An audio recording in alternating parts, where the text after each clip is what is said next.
I was watching this clip of you and Huberman. It was really fascinating because you were talking about self-talk, the way you talk to Yeah. yourself, and about how you adjusted that.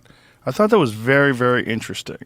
That you would get so one of the problems with people like yourself, I guess myself too, people that get like really into things, is you get obsessed and then you get very hard on yourself if things aren't going well, or if it's not going exactly the way you want it to go, the way if you're not using proper technique, if you're not doing, and then for you had a real problem where you're like very hypercritical of yourself.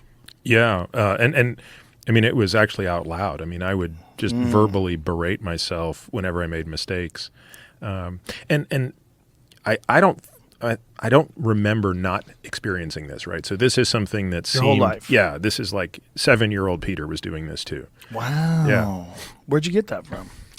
I mean, I know it had to do with sort of, various defects in my, my life as a child. And I think there was I think everybody responds kind of differently to, the word trauma is a bit loaded, so I want to be kind of careful using it. But I think we all experience trauma. We're highly adaptable, right? So everybody adapts to trauma very well, I think, for the most part.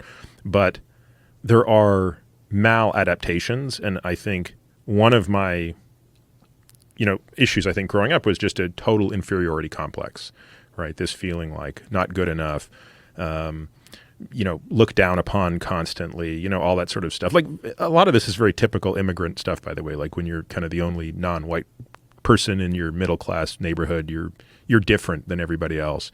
Look, I think that's what drew me into sports like boxing and martial arts at such a young age, right? It was kind of like I'll be different, I'll be better, I'll be tougher, all those things.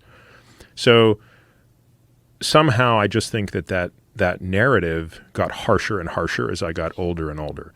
And it didn't matter, what sort of accolades came with it, because it does produce good results sometimes. You do get better. But I think, where I got to was just the benefits were no longer close to compensating for the costs. And I think the biggest costs were the costs not just on me, which were there all along, but it's how it kind of spreads into your relationships with other people, most importantly, your family. Yeah, I realized at an early age that there's zero benefit in being hard on yourself, because I am, no matter what, I'm a perfectionist and I get very angry at myself. There's zero benefit to self-talk that's negative.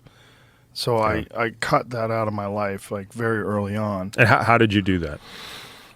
Well, from age 15 on, I was very very active in martial arts competition, right? So my whole focus was on that, and my whole focus was on getting better.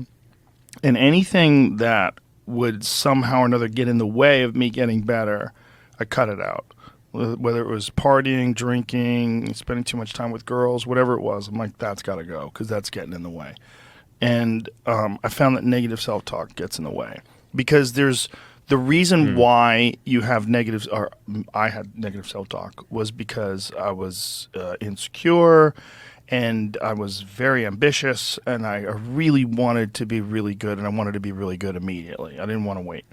But I realized somewhere along the way that the negative, in any way, shape, or form, I didn't need it, because I was so driven, like that the negative was just getting in the way. It was like I thought that it was helping me, because I was like, come on, you fucking idiot, like get going. But then I realized, like, no.